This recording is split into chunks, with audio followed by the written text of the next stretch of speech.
குடியரசு தினத்தை முன்னிட்டு அரசு மதுபான கடைகளுக்கு விடுமுறை அளிக்கப்பட்டுள்ள நிலையில் நாமக்கல் மாவட்டம் எஸ்பிபி காலனி பகுதியில் கள்ள சந்தையில் மதுபான விற்பனை கனஜோராக நடைபெற்றது.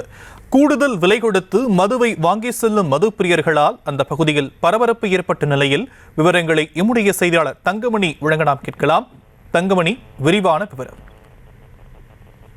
ஷியாம், வணக்கம். அதாவது இன்றைய தினம் ஜனவரி 26ஆம் தேதி குடியரசு தின விழாவையொட்டி தமிழகம் முழுவதும் உள்ள அரசு மதுபான கடைகளுக்கு தமிழக அரசின் சார்பில் விடுமுறை என்பது விடப்பட்டிருக்கின்றது. இந்த நிலையில நாமக்கல் மாவட்டத்தினை பொறுத்தவரை கடந்த 3 தினங்களுக்கு முன்பே நாமக்கல் மாவட்ட ஆட்சித்தலைவர் உமா அவர்கள் வெளியிட்ட அறிக்கையின்படி நாமக்கல் மாவட்டத்தில் உள்ள தனியார் மற்றும் அரசு டாஸ்மாக் கடைகள் விடுமுறை விடப்பட வேண்டும். அதே சமயத்தில் மீறி செயல்பட்டால் அவர்கள் மீதான துறை ரீதியான நடவடிக்கை மற்றும் கைது நடவடிக்கை எடுக்கப்படும் என தெரிவித்துள்ளார். இந்த நிலையில்தான் நாமக்கல் மாவட்டம் பள்ளிப்பாளையம் காவல் நிலையத்திற்குட்பட்ட எஸ்பிபி காலனி டாஸ்மாக் கடைக்கு அருகில் சட்டவிரோதமாக மது விற்பனை என்பது தற்போது நடைபெற்று வருகிறது. அதாவது இந்த அரசு மதுபான கடையில் பார் எடுத்த உரிமையாளர்களுடைய அந்த வேலையாட்கள் அருகில் இருக்கின்ற சொர்க்கபூமி என்று அழைக்கப்படும் சுடுகாட்டின் அருகில் அமர்ந்து மூட்டை மூட்டையாக சட்டவிரோதமாக மது விற்பனையில் ஈடுபட்டு வருகின்றனர். அதாவது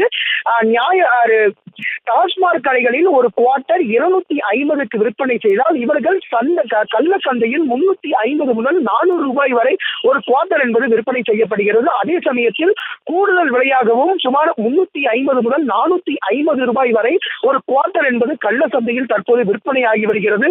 10 நிமிடத்திற்கு ஒரு முறை 10 மூட்டைகள் என்கின்ற அந்த அளவை வைத்து தற்போது மது விற்பனை என்பது நடைபெற்றது. சுமார் மது பிரியர்கள் இன்றைய தினம் அரசு டாஸ்மாக் கடைகள் விடுமுறை காரணத்தினால் மட்டுமே இந்த பகுதியில் அதிக அளவில் அந்த கள்ள சந்தையில் விற்கப்படும் மது பாட்டில்களை வாங்கி செல்கின்றனர். அருகில் சுமார் 2.5 கிலோமீட்டர் அருகிலேயே பள்ளிப்பாளையம் காவல் நிலையம் அமைந்திருக்கின்றது.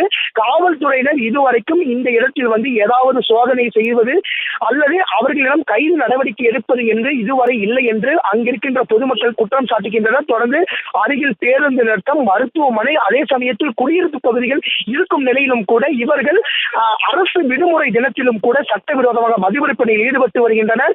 இந்த மது விற்பனை நடைபெறும் இடத்தில் கூட இதுவரை காவல்துறையினர் வரவில்லை என்பதே அவருடைய கோரிக்கையாக உள்ளது. உடனடியாக சட்டவிரோதமாக மது விற்பனையில் ஈடுபடும் நபர்கள் மீது காவல்துறை உடனடியாக நடவடிக்கை எடுக்கப்பட வேண்டும் என்பதே இங்கிருக்கின்ற பொதுமக்களுடைய கோரிக்கையாக உள்ளது. ஷாம்,